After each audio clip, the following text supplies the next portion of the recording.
যে এখানে নিরালা টাওয়ারের অপোজিটে রিসম্যানের মধ্যে আগুন হয়েছে। তো আমরা এখানে আসার পরে আমরা প্রথমে অনেক ধোঁয়া পাই। ধোঁয়া পাওয়ার পরে একটা পর্যায়ে আমরা ভিতরে ঢুকি। আমাদের 2টা ইউনিট আসছে, একটা ইউনিট কাজ করছে, তবে 15 থেকে 20 মিনিটের মতো টোটাল অভিযান চালানো হয় আর কি। এটা বিদ্যুৎ থেকে, মূলত বিদ্যুৎ থেকে হয়েছে। তবে যে জায়গায় আন্ডারগ্রাউন্ডে ওইখানে কোনো ধরনের, ওইখানে যদি আরো বড় ধরনের কোনো কিছু হইতো তাহলে ঢোকার মতো কোনো ব্যবস্থা নাই।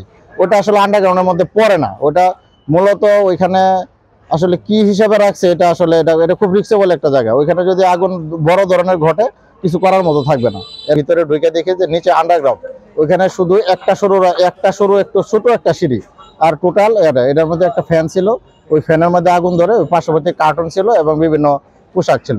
তবে আমরা খুব দ্রুত সাহসিকতার সাথে কিশোরগঞ্জ ফায়ার স্টেশনের কর্মীরা ওরা দ্রুত আইসা অগ্নি নির্বাপন করতে সক্ষম হন।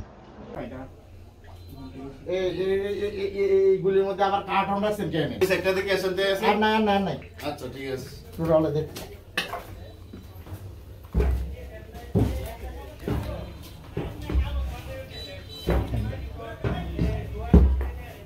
উঠে আসেন।